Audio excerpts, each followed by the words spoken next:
Hello everybody, my name is Jennifer Maker. Today I am showing you how to make gnomes with fun red felt hats on the Great Maker Show and Tell.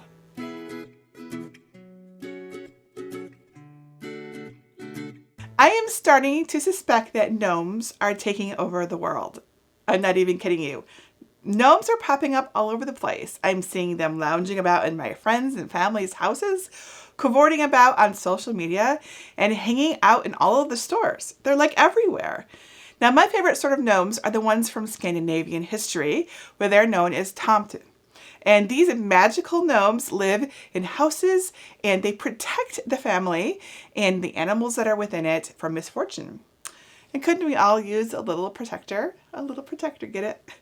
The gnomes are helpful year-round, but I think that we see them more during the holidays because according to folklore, they hand out the presents on Christmas Eve. Did you know that? I didn't know that.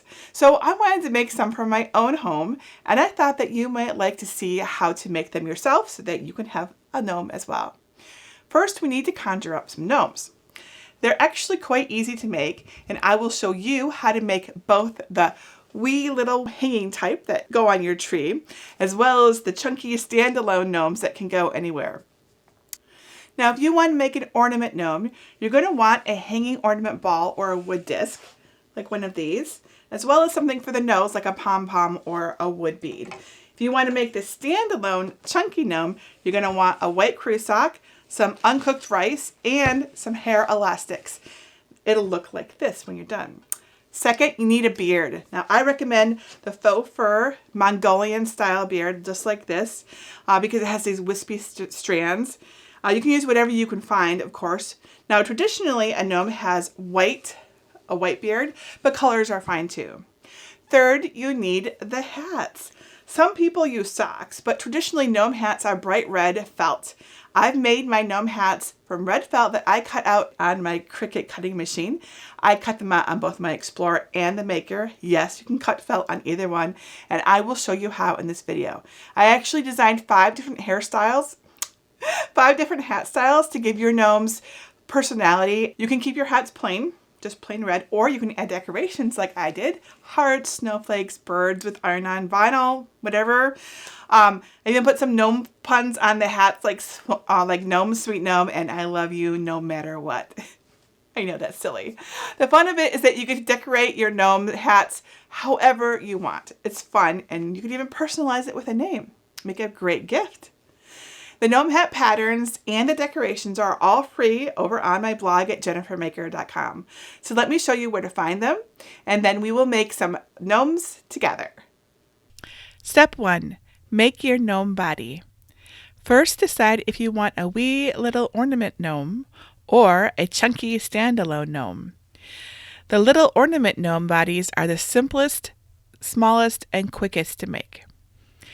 So to make the wee ornament gnome body, just cut off a piece of twine or ribbon at least 12 inches long, thread it through your 2-inch ball ornament or your 2 to 3 inch wood slice, and tie it at the top in a double knot. You can even use a pine cone here in place of the ornament or wood slice if you want. To make a chunky standalone gnome body, first prepare 32 ounces, more or less, of rice. That's like 2 big red solo cups worth, and put it into cups or glasses like I have here. You can use more rice for a bigger and taller gnome if you want. You may want to freeze your rice for about 4 to 5 days to kill off any little varmints lying dormant. Just a little tip there. Now wrap the top of your white crew sock around the rim of your rice-filled cup and pour in all the rice.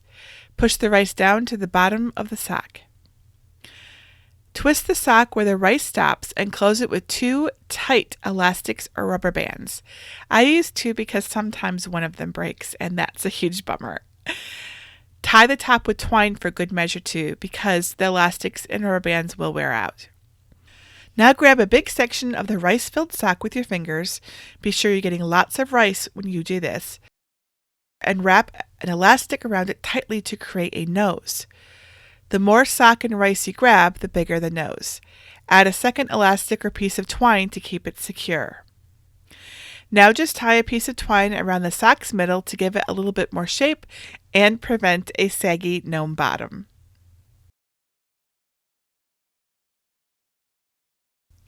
Step 2. Add your gnome beards. Our gnome beards are made of faux fur. To make the gnome beard, first measure the length of your gnome body and add some extra. A little extra for a short beard, a lot extra for a long beard. For example, a 2-inch ornament beard should be anywhere from 3 inches at the minimum to 6 inches or even more. Once you know how long you want your beard to be, it's time to cut the faux fur. Now, to cut faux fur, you want to flip it over so the fur is against your work surface and carefully cut the backing, not the fur itself. I recommend you use a craft knife and cut the backing just enough so that you can pull it apart. This will prevent you from cutting the fur itself, which you want to avoid because it's just going to look weird.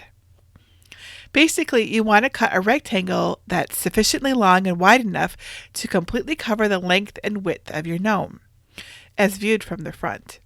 For a 2-inch wee ornament gnome, that would be a rectangle of at least 3 inches by 3 inches. I recommend you go longer though, especially if you want one of the long flowing beards on your ornament. For a bigger chunky standalone gnome, I recommend that you make a rectangle of at least 6 inches by 6 inches and longer if you'd like a longer beard. And once you've cut your rectangle, hold it up to the gnome just under its nose to see how it looks. If it's not right, make a different cut. To get the beard to flow around the nose better, I recommend you cut a V shape at the top center of the faux fur, and then you can snug it right up under the nose and around it too. Once your beard is cut out and looks good on your gnome, it's time to glue the beard down. Now, if you're making one of the ornament gnomes, you just want to carefully add a bead of glue along the top edge of the beard and press it to your gnome body at least halfway up from the bottom, if not more. Like maybe, 2/3 to 3/4 of the way up your ornament. And this is a great time to glue on your nose, just a little below the top edge of your fur. And if you're using a wood disc and your beard is wider than the disc, just wrap it around the edges and glue it down. Now, if you're making the chunky standalone gnome, you're going to want to glue under the nose and put your beard into place and then glue the sides down around your gnome body. Your gnome is taking shape. Now all that's left is the infamous red cone hat. Step 3. Cut out your gnome hat. It's time to add the hat. You could just guess at the size and shape of your hat, but that'll likely result in wasted time and a lot of wasted felt. Trust me, been there, done that. And I've already done the work for you by creating patterns. Now, my free gnome hat patterns and decorations are available as printable PDFs and SVG cut files for your cutting machine. Get the gnome hat patterns and files from my free resource library, and you can get a password to that over on my blog at jennifermaker.com. Click on Libraries in the red bar at the top, and then click on Enter the Library. Search for the gnome hats by typing in gnome. Now, if you're making the wee little hanging ornament type of gnome, use the pattern file called Gnome Hats Wee. Alternately, if you're making the chunky standalone type of gnome, use the pattern file called Gnome Hats Chunky. Basically, the wee size is for gnomes about 2 to 3 inches wide, whereas the chunky size is for gnomes about 4 to 5 inches wide. You can cut out my gnome hats by hand with a pair of scissors or a craft knife using the PDF pattern, but I prefer to use a cutting machine like a Cricut because I can get perfect curves and shapes. So I'm going to show you how to make these on a Cricut using an SVG cut file that's in my file. Now here's what my gnome hat pattern SVG cut file looks like when you upload it to Cricut Design Space. I designed the gnome hat so that the red parts are cut from craft felt and the white parts are cut from iron-on vinyl. Be sure you mirror your iron-on vinyl before you cut it.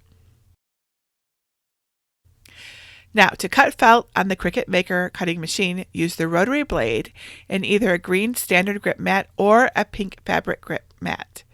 Felt is very messy and will cover your mat in tiny fibers very quickly. If you don't want to destroy your pretty pink fabric mat with the little gnome hats, either use an old green StandardGrip mat that still has some stick left in it, or put a 12-inch by 12-inch sheet of StrongGrip Transfer Tape down on your pink FabricGrip mat, sticky side up, to protect the surface from the felt. You can cut many sheets of felt on the mat with a StrongGrip Transfer Tape in place before you need to remove it. Just be aware that removing the transfer tape will be a bit of a chore because it'll be cut into lots of little pieces. So you have to decide which is more important, a mat that can stay clean or how much time you spend taking the bits off your mat. Now to cut felt on a Cricut Explorer cutting machine, cut a piece of freezer paper, not wax paper, to fit the size of your felt, and then iron the freeze paper onto your felt with the shiny side against your felt until it sticks. This will melt the plastic coating enough so that it sticks to your felt. This is a simple and inexpensive way to turn your felt into bonded felt. Now put the bonded felt on your cutting mat, paper side down, and cut it with a fine point blade with some added pressure. By the way, I did try the deep point blade with the felt and the freezer paper, and it did not work well. The fine point blade did a much better job. When it's done, remove the freezer paper backing from your cut pieces of felt. Step 4, decorate your gnome hat, and this is totally optional. If you want to have decorations on your gnome hat, I have lots of decorations in my file that you're welcome to use. You can cut it on iron-on vinyl, and be sure to weed your cut iron-on vinyl of any excess vinyl before you use it. Check the Cricut heat guide for the settings to use for your material and your heat source, such as an EasyPress. I use 280 degrees Fahrenheit for 30 seconds with light pressure. Place a piece of parchment paper or a Teflon sheet over your felt and preheat it for 5 seconds. Now position your iron-on decal with the liner side up onto your hat, cover it with parchment paper, and press again for the recommended length of time. In my case, that was 30 seconds. And then slowly remove the liner sheet while it is still warm but not hot. So you have to give it 15-30 seconds. Step 5, glue on your gnome hat. So it's time to put your hat on your gnome, just above his cute little nose. If you're making the wee ornament gnome, be sure that the string that you attached in step 1 is hanging out the very top of the hat before you glue anything down. So using hot glue, carefully attach the front center edge of your gnome hat just above the nose. You may want to tuck it just a bit behind the nose when you glue it down. Now form your hat into the iconic cone shape by wrapping the hat around the gnome and overlapping the 2 straight edges in the back. Then glue them together. Be careful, the glue is hot and it's easy to burn yourself. I recommend you wear silicone finger protectors just to be safe. I'm speaking from experience. I have burned my fingers way too many times on this hot glue. Finally, glue down your hat along the back edge to keep it in place. You can also, of course, form your hat and glue it and then put it onto your gnome if that works better for you. It's not like an exact science. You get to do what works best. I liked doing it both ways. Just make sure that your hat's not too big or too small if you glue it before you put it onto your gnome's head. And that's it. Now you get to hang your wee little gnome up on your tree, or set your chunky gnome under your tree or near your door to guard the gifts and protect your family. What I love the most about these gnomes is how easy they are to make. And I think gnomes can give those elves on the shelf a run for their money. Tonight, Greg said to me, the gnomes in our homes can battle the elves on the shelves. It's such a dad joke, but I tend to agree. I think that the gnomes are way cuter than the elves. Now, if you have any questions about how to make your own little gnome, please leave your question below this video, or better yet, and for a faster answer, come on over to our Cricut Crafters group at jennifermaker.com/CricutCrafters. And if you don't yet have a Cricut cutting machine to cut out your red felt hats for your gnomes, why not enter my Cricut giveaway going on right now for the chance to win your own Cricut? You can get all the details over at jennifermaker.com/CricutGiveaway. And that's it for today. Tomorrow I'll be back to show you how to decorate and personalize Starbucks cups. That's right. This is for all those coffee lovers out there, and that includes myself because I love coffee and I love Starbucks. And that's it for today. Remember, if you have any project ideas, I'm always open to them. I love to make the things that you're interested in. If you can tell me what you want to make, I can show you how to make it. Until next time, this is Jennifer Maker reminding you to craft a life you love.